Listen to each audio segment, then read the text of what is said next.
ناظرین آداب، آج کا انقلاب کی مختصر خبروں میں آپ تمام کا استقبال ہے۔ سب سے پہلے بات کرتے ہیں آسام کی۔ آسام میں افریقی سوائن فلو کی وبا پھیلنے لگی ہے۔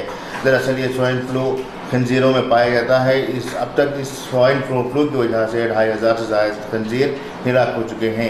خنزیروں کی ہلاکت کے بعد اس کے اثرات انسانوں پر بھی ہونے لگتے ہیں، جس کی وجہ سے بڑی پیمانے پر جانی نقصانات ہونے کے امکانات نظر آ رہے ہیں۔ ہندوستان سمیت مختلف مقامات کورونا مرض سے ابھی جوجھ رہے ہیں۔ ایسے میں ہندوستان میں افریقی سوائن فلو دستک دینے سے ہندوستان میں پریشانی کے اسباب بڑھنے لگے ہیں۔ بات کرتے ہیں منگلور کی۔ منگلور میں ضلع انتظامیہ نے کپڑوں کی دکانوں کو بند کرنے کا فیصلہ کیا ہے۔ ڈپٹی کمشنر نے اس سلسلے میں تفصیلات دیتے ہوئے بتایا ہے کہ عید کی خریداری کے لیے کپڑوں کی دکانوں کو بند رکھا جائے گا۔ یہ فیصلہ انہوں نے یہاں کے قاضی کے درخواست کے بعد لیا گیا ہے۔ اس کے علاوہ یہاں کے مقامی تاجروں نے بھی اس بات کا فیصلہ لیا ہے کہ وہ عید کے ختم ہونے تک کپڑوں کی دکانوں کو بند رکھیں گے۔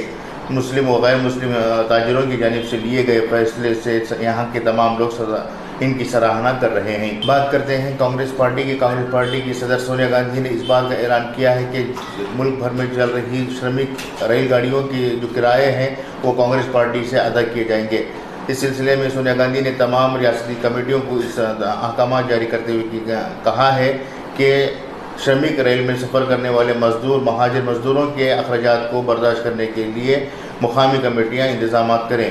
اس فیصلے کے بعد کانگریس پارٹی کی صدر سونیا گاندھی کی سوشل میڈیا میں خوب سراہنا کی جا رہی ہے۔ آخر میں خبر ہے عامر خان سے جڑی ہوئی۔ عامر خان سے جڑی ہوئی خبر پچھلے کچھ دنوں سے سوشل میڈیا پر خوب وائرل ہو رہی ہے کہ انہوں نے گیہوں کے آٹے کی تھیلیوں میں 15,000 روپے رکھ کر مستحق افراد کو تقسیم کیے تھے، لیکن آج عامر خان نے اس سلسلے میں اپنے ٹویٹر اکاؤنٹ پر اس بات کی اطلاع دی ہے کہ انہوں نے کسی کو بھی 15,000 روپے آٹے کی تھیلیوں میں رکھ کر نہیں دیے ہیں۔ یہ غلط افواہ ہے اور کچھ لوگوں کو سوشل میڈیا کے ذریعے سے گمراہ کر رہے ہیں۔ مختصر خبروں میں اتنا ہی۔ نئی خبروں کے ساتھ آپ کے سامنے پیش ہوں گے، تب تک کے لیے اجازت دیں۔ شکریہ۔